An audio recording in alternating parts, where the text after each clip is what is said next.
Well, Colin, welcome to the podcast. Thanks for being here. Hey, thanks so much for having me, Kevin. It's good to be here.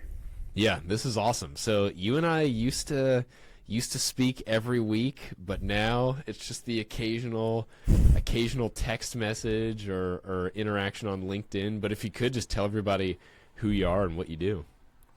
Yeah. This is fun because I've listened to this podcast like a lot, actually. So I'm a real fan, so it's fun to be on here. My name's Colin. Right now, I run a business called Go Somewhere. And what I do is basically help people figure out credit card points and miles. So I've identified it's really confusing. So I do some consulting for business owners. I help people plan trips with their points. And it's really fun. I have met Kevin through Kevin. I met you through LinkedIn. Just kind of followed you for a while and stuff, and ended up, like you said, I was coached by you in a nonprofit role I was in previously, like a major gift type donor relations role. And so talk to you every single week. Coaching sessions is fun. So I left that job to start this business. And one of the cons was missing out on my weekly time with you. So life's good, but that's not happening anymore. So Yeah, exactly. Man, well, that's awesome. So yeah, I want to get into your story. Colin's being humble, his meteoric rise to LinkedIn fame. But seriously, I mean, you went from like nothing about maybe 18 months ago or however long ago you started. Now you're over like 20,000 LinkedIn followers, and like everybody knows who Colin Stroud is on. It's kind of funny. On LinkedIn, and so it's been super cool to see. We'll get more into your story of how all that happened a little bit later on, but to begin, we'll give the people what they originally came here for, which is some stories of. So I mean, I guess you've had two jobs working in fundraising at nonprofits, which I guess that's why I considered you for the role initially, is because I knew you had somewhat of a background in fundraising. So if you could, just any of your favorite stories from your time working in fundraising. Yeah.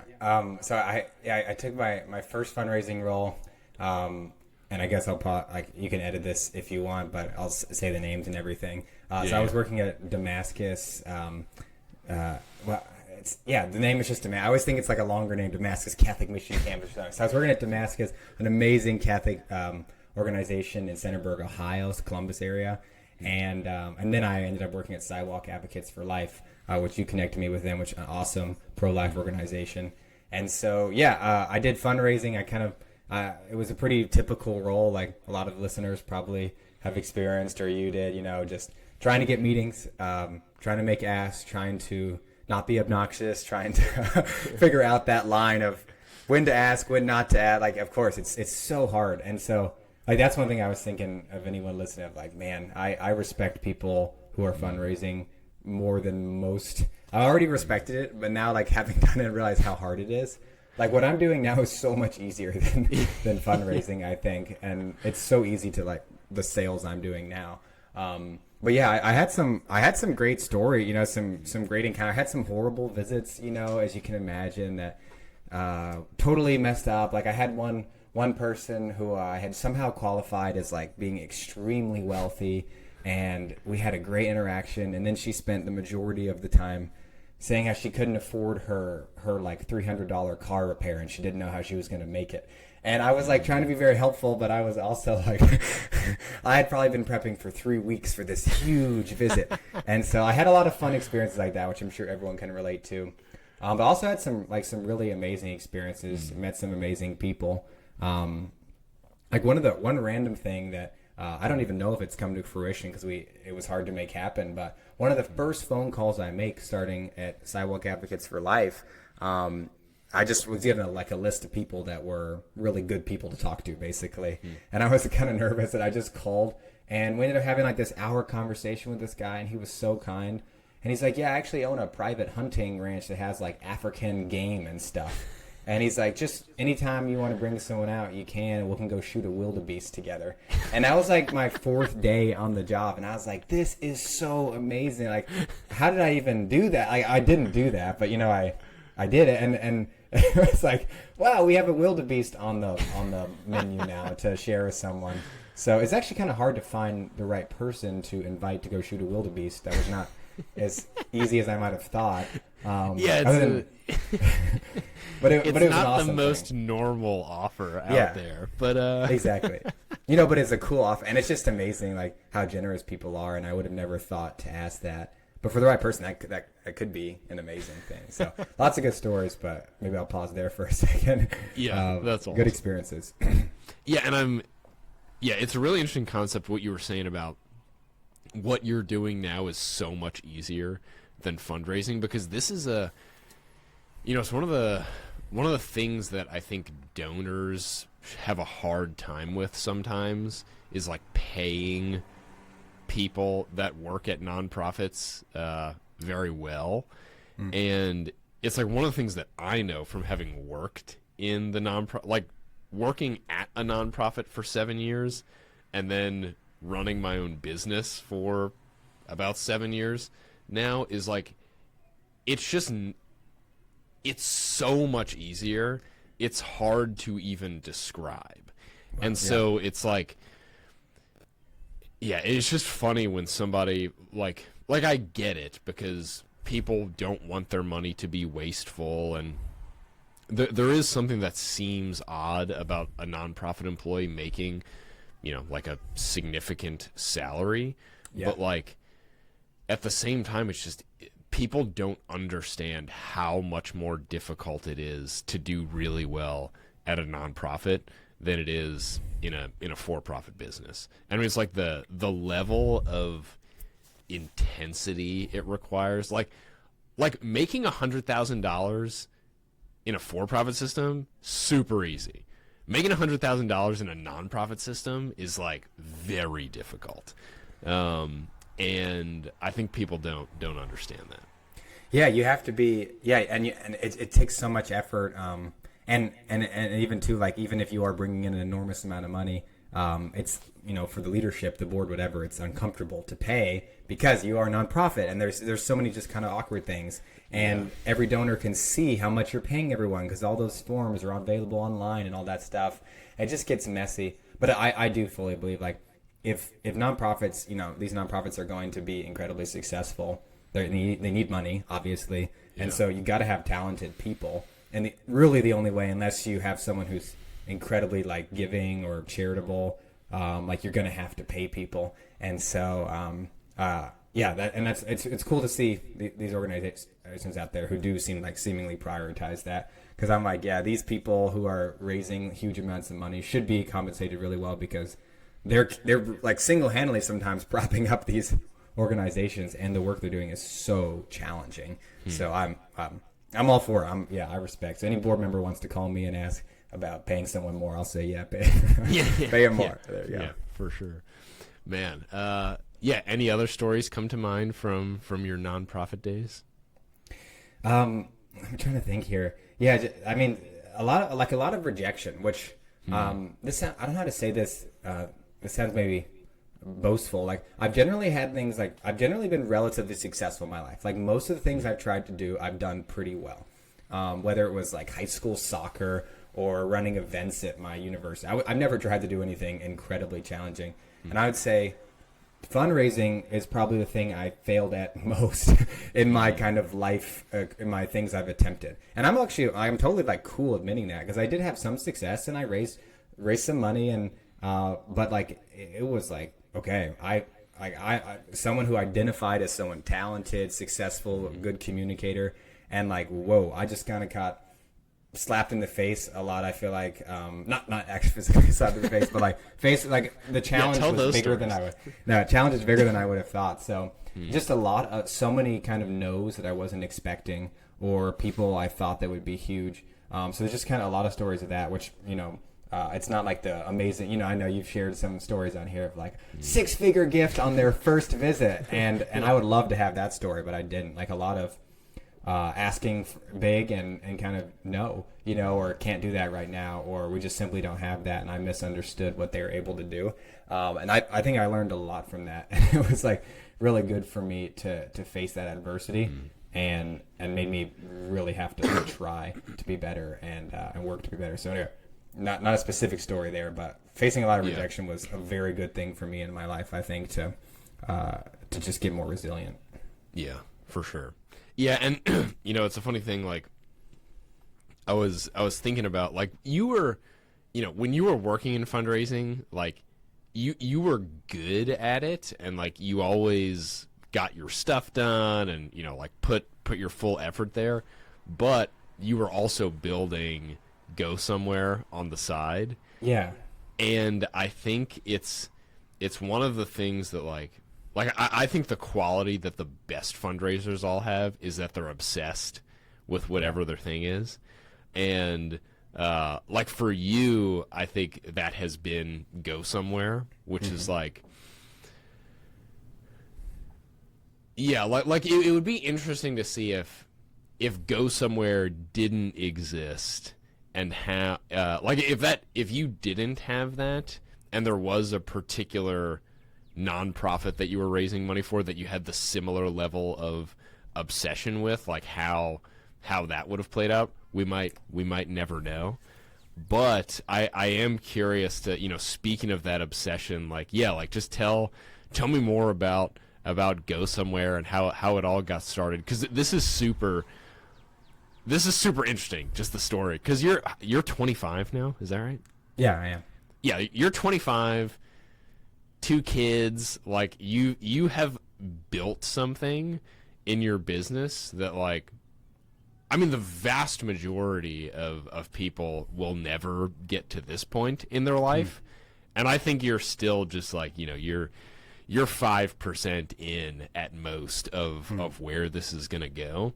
And so, yeah, I guess just tell everybody the story of like what the heck happened and how it got started. Yeah, that's a super fun story, really. And you bring up a great point there. You're right. Like, I think maybe my genetic wiring, maybe that comes from my dad, who has gone back and forth between being an employee and own his own thing. And every time he was an employee, he hated his job. And then he's just like, I got to go own my own thing. And he continues to, he's probably going to work till the day he dies on his own thing. And I love that about him. And I respect it about him. And I think I've caught some of that of like, I think I can and have done great jobs for organizations I have worked for. But at the end of the day, nothing is like doing your own thing. And I think that's pretty relatable. And I'm not telling anyone listening to quit their jobs, but it's like everyone quit your job, and it'll be great. It'll work out exactly how it did for Colin. Please do not hear that. But I think there's something there. And so I think I realized that, maybe not like fully aware of that, but at some point, somewhere in me knew that pretty early on. And so having any level of momentum, whether it was $300 a month of side hustle revenue, like, that was enough drug to just like, oh my gosh, I gotta keep pushing on this, because even though it was only $300, it was like, it was mine. That just felt so amazing.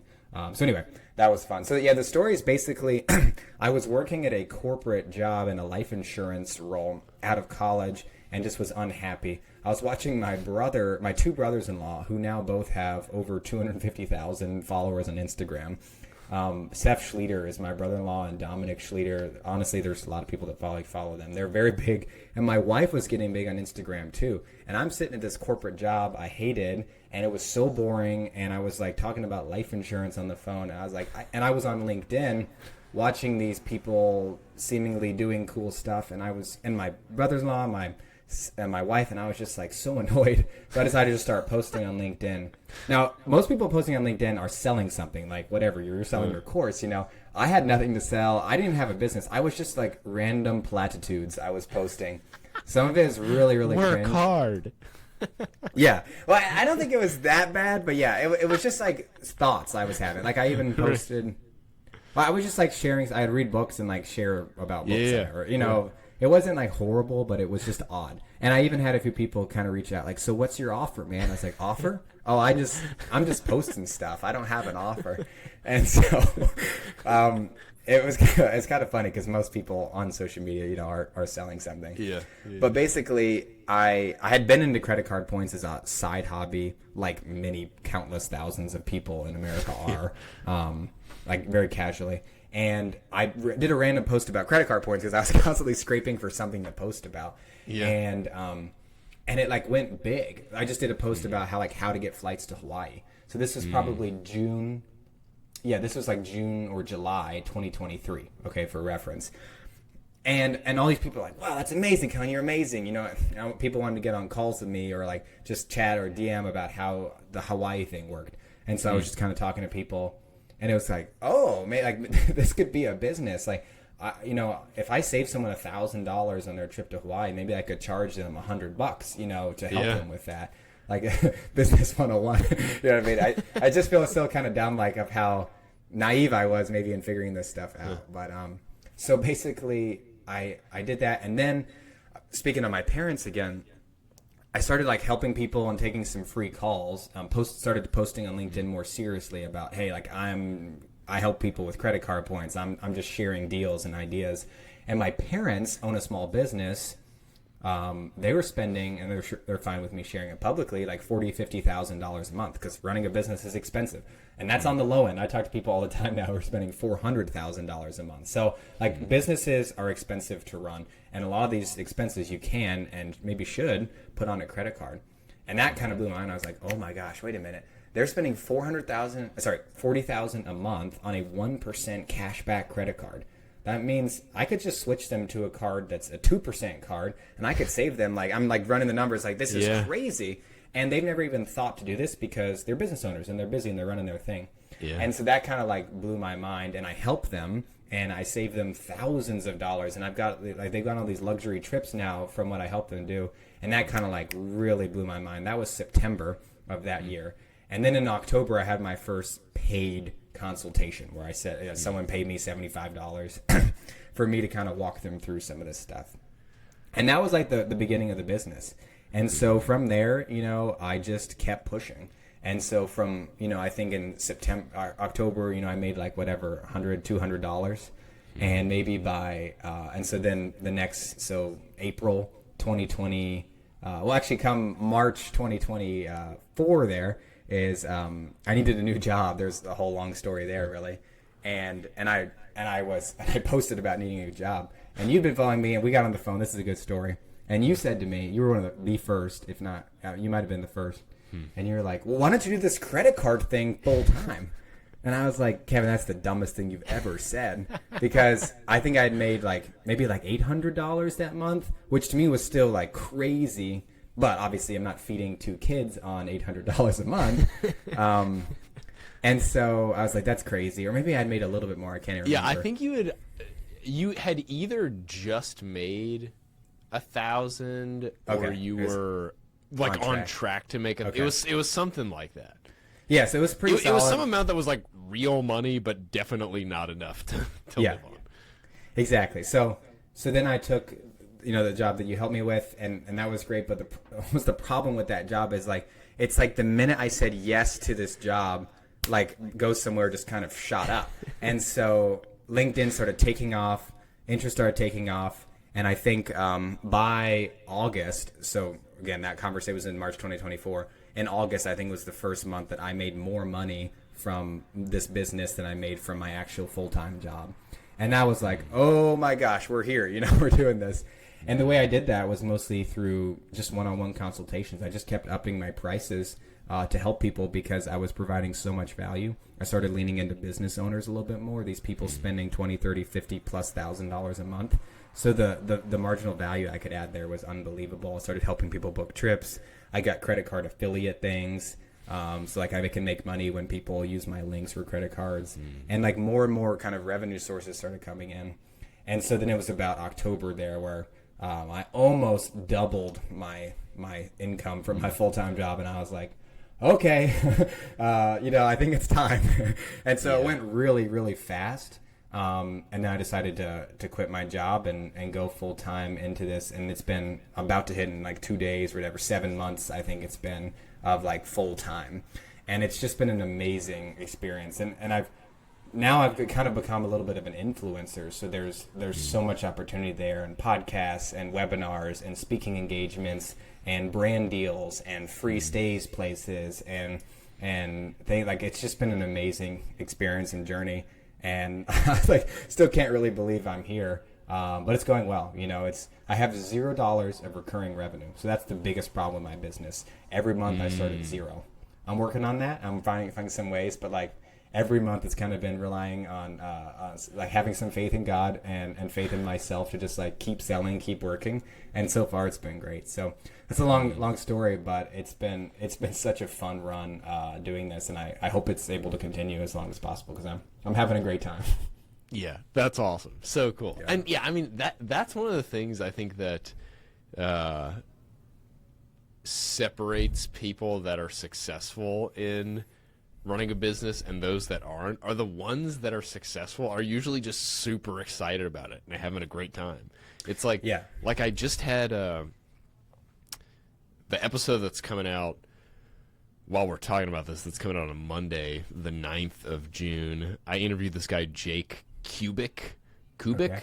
Can't remember how he pronounces it. But anyway, he's been through my course and then launched his major gift coaching business. Okay. Very similar to mine. And he's done super well. It hasn't even been a year yet, but he's like replaced, more than replaced his income and that kind of thing. It's like everybody that I talk to that like they start something like this and it just feels like this magnetic pull that's like pulling them along, and it's almost like easy to a certain degree. Like that resonates so much with me as to what starting a business should probably look like versus like this idea that, oh man, when you start a business, like it's going to be a grind and it's going to be like, it's so tough and you're going to have to get loans. Like that's not my experience at all. And I mean, literally every person that I know that has that experience, it just never goes anywhere. I mean, certainly there's some people who they had some idea that was kind of crazy and it took off big one day or into the future, but like if it seems that hard and nobody wants your thing and it's like you keep putting out the offers and there's no takers, like probably a sign that your offer sucks or something. Yeah, I think, and it does seem like when I was a kid, maybe you felt this, like starting a business was creating a product, like an actual physical product, trademarking it and then like selling it. Like, because I'd look at whatever, Coca-Cola or something like that. And it's like, maybe I could make a new soda and I could sell it, Right. But it's like, that's not actually how it works. Like, you don't make a soda and then tell people why to buy it. Like, you just start talking or doing your life and all of a sudden people are like telling you to make a soda. I mean, that's a weird analogy, but like, that's my thing is my wife just posted this on LinkedIn talking about a brand thing. She was like, if you build it, they will not come. Because people will say, like, if you build it, they will come. And she's like, no, they will actually not come. Like, the people who just release a product or write a random book or come out with some service, it's like, that means nothing. Like, I didn't come out with a service until I didn't have it come out with a formal points and miles consultation service until I had, like, 15 people begging me to get on the phone with them. And I was like, oh, maybe I should have a formal consultation service. And I think you had the same experience maybe with Major Gifts. It's like all these CEOs are calling you for help because they see you succeeding, and you're like, maybe I should have a consulting business. And I think that is the magic sauce to simple businesses. I certainly can't advise on like large scale enterprise business, but like for the simple coaching, solopreneur type, kind of what you and I are doing here, anyone can do it, I think, and the people should be telling you. And if they're not, then you're probably missing something, like you said. That's a great, like, I don't know, check. If you see how you're doing. Yeah, and like people don't want to admit that they're not very good at the thing that they think that they are, and it's like you need to have some honest self-reflection at some point. Otherwise, you're gonna do stupid stuff like, I'm gonna borrow $50,000 to float my family, and then find out that no one thinks you know what you're doing. It's funny. What was I? Oh, okay. Here's where I was going to go. When you were talking about physical products, I had a similar thoughts as well when I was a kid. Did you have any ideas? Did you have any prototypes in your brain when you were a kid? I think I wanted to, but I just like remember thinking, I actually remember at some point, even as a late teenager, like I basically won't own a business because I can't think of anything good like that. And I was like, what a dumb thought, because I didn't even think about service businesses. But no, Right. I didn't have it. So I'm guessing you have a prototype. I didn't have it. Oh, I got it. I had all kinds of stuff. Okay. One of them was called Key Funnel. And basically the idea, I was like, when I was a kid, I was like, I'd always go up to the house and it's like, you gotta put your key in the front door. And it's like, Yeah. this is you have to be very precise with this insertion. And I was like, why isn't there a funnel that I just, Oh. I can land anywhere in this 1-inch radius and I'm good to go. And so Key Funnel was one of my ideas that never actually made it not to bad. market, but somebody might take this and become a billionaire. We'll have to maybe get some investors from the show. That'd be I know, yeah. If anybody's got $20 laying around, Yeah. we can make this happen.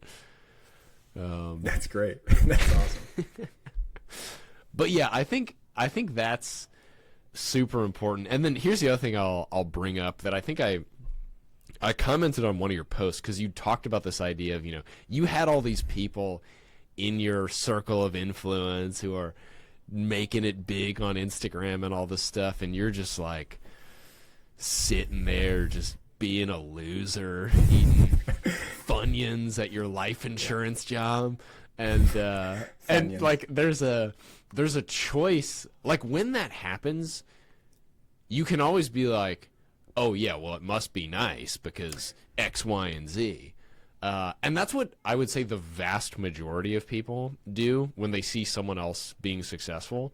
But then there's the other approach you could take. I mean, there's a couple of other options. Like one other option is just like, man, that's awesome for them. Not my situation. Like, way to go. Like, I'm going to cheer them on. But you could also, for some people like you'd be like, wow, they're kicking butt. Is there anything I can learn from what they're doing, and how can I apply that? So, yeah, tell me about, did any of that resonate with you, and kind of what were you thinking through all that? Oh yeah. I try to be really logical and simple with that stuff. Like there's definitely a jealousy. Like my one brother-in-law is a lot younger. He's 4 years younger than me, and he was making probably double what I was at some point, like pretty early on there. And I was like, wow, that is not fair, or it's annoying. But I was like, well, he deserves that because he's putting in the work, and he's making it happen. And I'm just kind of, eating my Funyuns at this job, like you said, and not doing anything. And so, yeah, I do think I'm thankful I had a good attitude. And by the way, that brother-in-law was like very supportive, and he was, I got off the phone with him talking about this stuff, like kind of lamenting to him. And that was when I shot out my first LinkedIn post. I was kind of like done. And I just, after a phone call with him, I didn't leave it angry. I left it kind of inspired. So yeah, that's been huge for me. And there's, obviously I'm not like the most successful person ever. Like there's so many people way bigger than me doing way more than me. But it's like, it doesn't matter, like it generally just inspires me at this point. And I'm just basically reminded that it's possible. You know what I mean? Even looking at someone like you, who's, you started a thing and you had momentum, and it had been easy maybe for your business to kind of just drip off. But like now you're 7 years in, it's like, okay, 7 years is a long time. And so like the place I'm in now is thinking, oh, how could this last 7 years? It's lasted 7 months, and it's been awesome, and it's on like a roller coaster right now. Yeah. But I'm starting to have those thoughts, and it's like looking at people like you is inspiring, but it doesn't make me bitter or jealous of like, oh, he's been able to make it and I can't do that. It's like, oh, okay, he's an example. I can do that. Obviously what we're doing is very different, but it's the same concept, really. It's education and walking with people to help them figure out stuff that's confusing. That's basically business in general. I just solved your recurring revenue problem. You need to come out with the Stroud card. The Stroud card. Okay, what's that? Travel rewards credit card. Might sign it. Yeah. That's what I should do, is try and compete with some of the largest corporations on the planet. Chase and Capital One. And, yeah. And then I should drive some, single moms into crippling credit card debt. I definitely don't want to do that. But Yeah, well, there's probably a simpler solution to recurring revenue. So we'll see. I've got like maybe a membership community thing setting up potentially soon that could be great. So yeah, but yeah, it is like having the people around you. It is frustrating to me how bitter people can get. And even like my wife has a decent following on Instagram. Her handle is the Catholic Hype Woman. If anyone wants to look her up. And we definitely like got, I feel like, some side eyes or some comments and at this point now we're kind of both like micro mid-size influencers, and it's kind of like oh, you got lucky or it must be nice. And it's like, well, no, like 3 years ago we had nothing and we saw other people are in our circles doing it, and we're like, well, why don't we just try it? And it's not luck, you know what I mean? It's a lot of effort, a lot of late nights together working, but it's so cool that we're able to do this now, and it's so fun. So and that's the thing, is like it's always so it's always so frustrating when people make comments like that, because like you have no idea what people have put into this thing. And like, yeah, it does look like, if you just look at, you know, your LinkedIn profile or like see the story, it's like, yeah, like 18 months ago you basically had nothing and now you've got this huge account. And it's like, yeah, like it happened pretty fast, but that's the other thing people don't realize is some people legitimately do more important work in 18 months than others will do in their entire life. That's intense. You're right. Like, yeah, like, like that's the other thing is like there's a huge difference between like effort that's put into stuff and like effect that happens.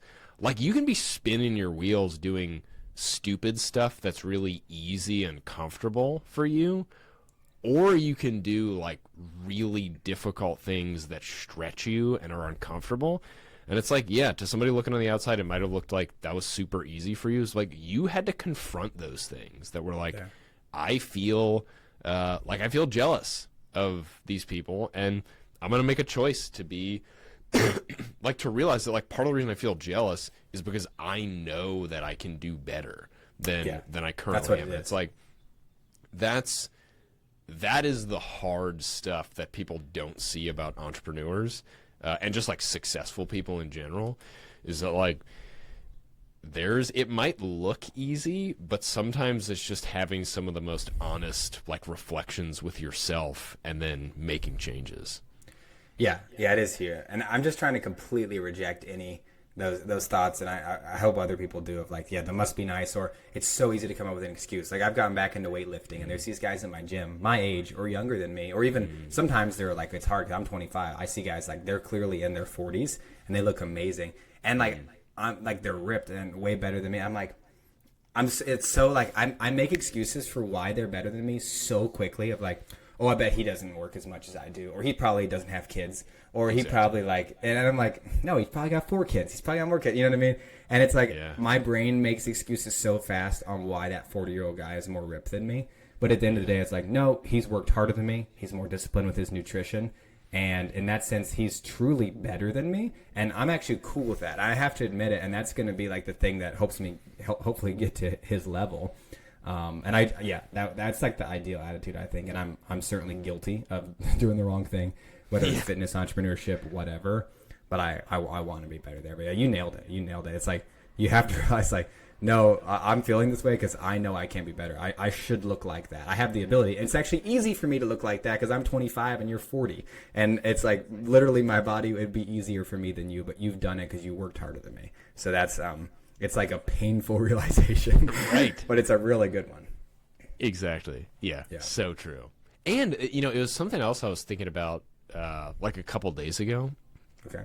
Is also just the realization, like, there's one realization that, okay, this person's further along from me, or they're like better at a particular thing. I can learn from them and I can probably get to their level or maybe even beyond.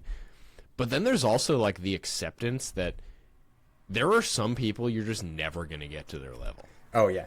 Like, some people are just better than you, and like there's nothing you're going to do about it. Like, and that's also like, there's like a fine line somewhere of like, I want to achieve my potential, but I also know that my potential, at least in a particular area, is limited to a certain degree. And if I achieve that, like that's as high as it's gonna be, and I'm not gonna have the income, I don't know, the whatever it is, live in the place, have the particular type of family, like whatever. Like this is what it is for you, and you have to be comfortable with like who you are outside of achievement, essentially. Yeah, that's very hard. But it's you're right. It's so it's so important. So theoretically you and that's the thing. I saw this Alex Hormozy thing. It's like you've already accomplished the goal that you said would make you happy or something. And like there's a particular income number that I said would make me happy about a year ago that I have already hit at least 5 months in a row. And turns out I'm not actually any happier. Like I was like, if I hit most that, depressed I've ever been. No, exactly. But it's like, it's just you just look to the next number, and that's so cliche to say, but it's true. And so it's like, if you can actually just hit that number and be happy, then you are the best of us. It's hard.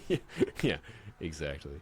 Man, well, this is awesome. Any do you have any stories of like particularly interesting sales calls you've had in this, or like deals that happened through that might be of interest to people? Oh yeah, well, I think what I found, and this stuff's going viral every time I post it, is as I've become more of an authority, I'm meeting these people with these crazy numbers that just you can't even wrap your head around, and I find people are very interested in that.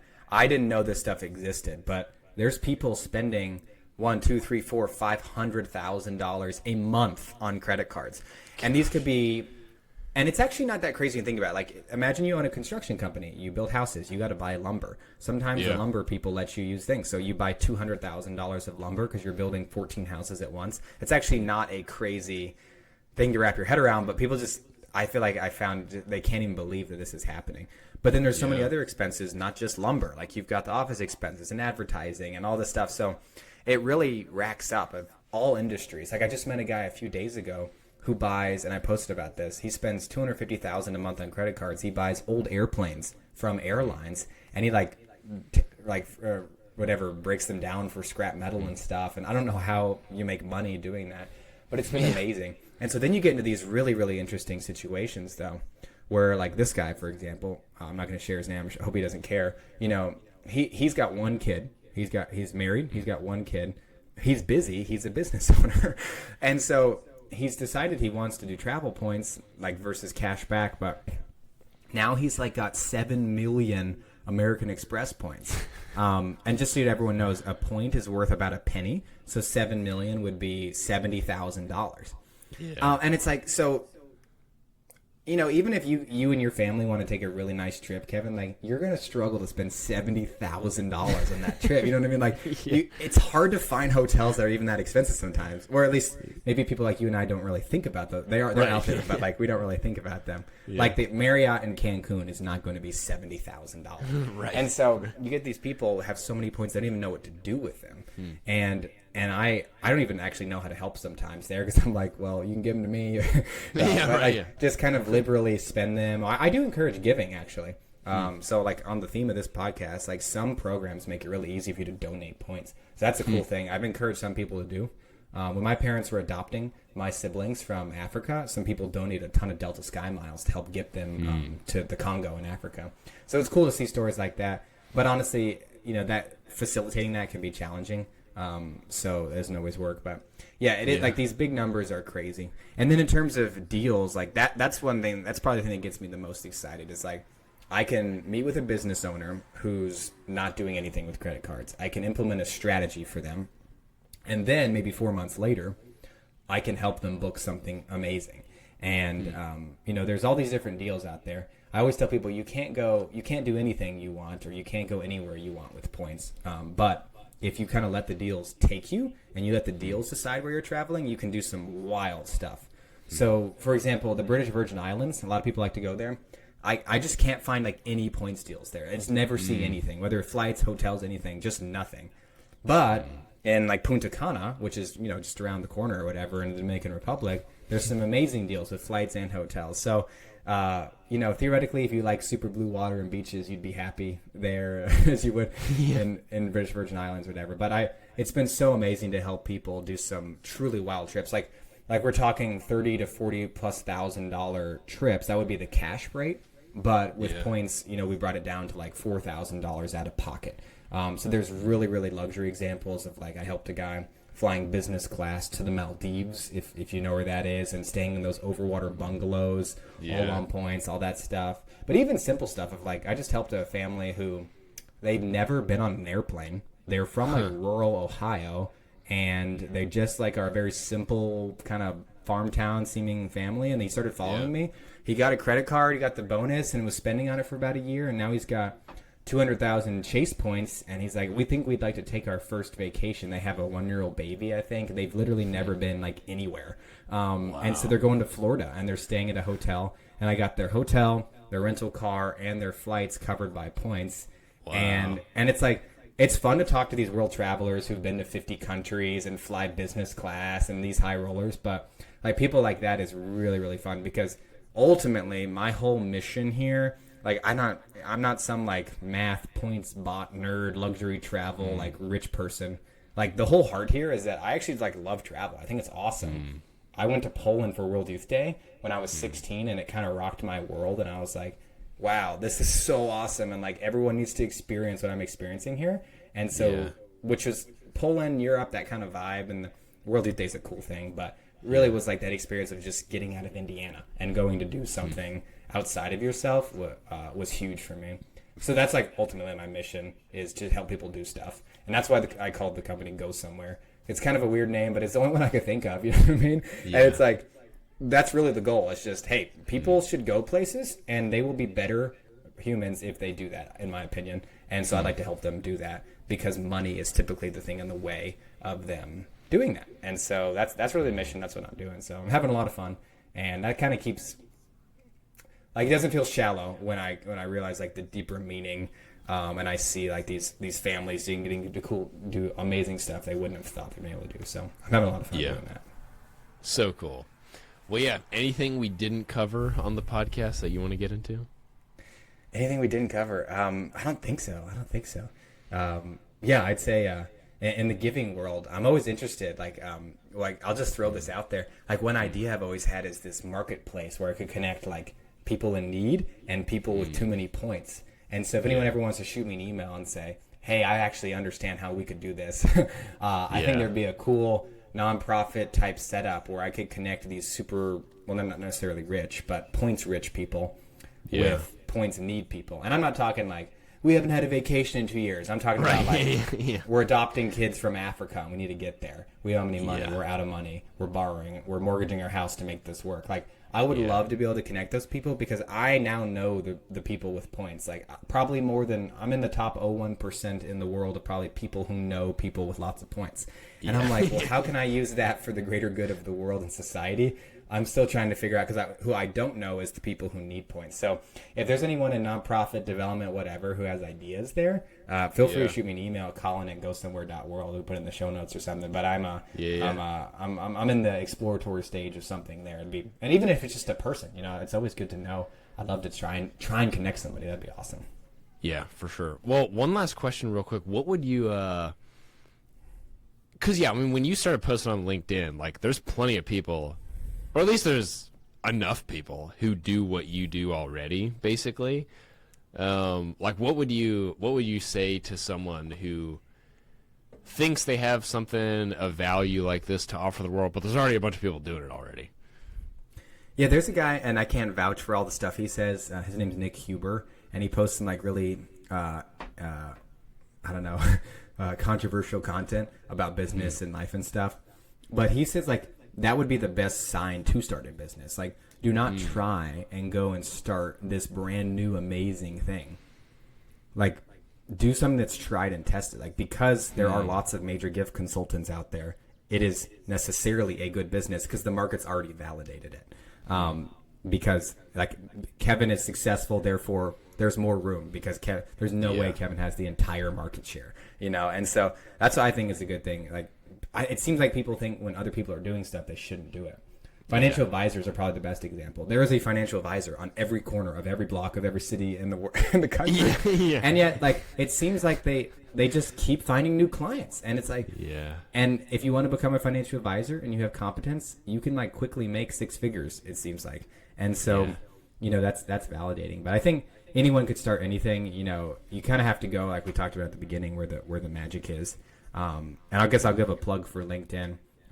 In my opinion, and I've seen extraordinary results from LinkedIn. 100% of my leads are from LinkedIn, and referrals now, but it's all comes inbound. I don't do any outbound. I don't pay for anything. I get 20 messages a day of like, hey, Colin, I have this question. And some of those people turn into paying clients. They don't all, but like unlimited, endless inbound leads.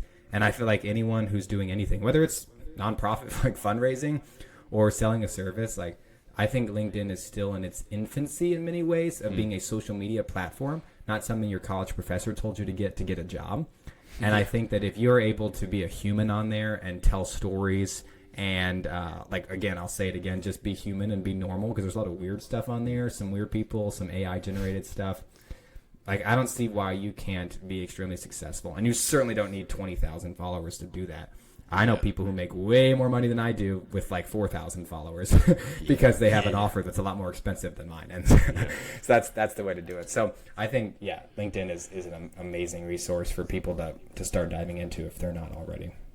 Yeah, that's great. Well, Colin, thanks so much. This was awesome. Really cool to see you thriving. And look forward to getting this out in the world. And everybody, go follow Colin on LinkedIn for sure. Please do. Yeah, thanks so much. Yeah, I really appreciate the time, Kevin.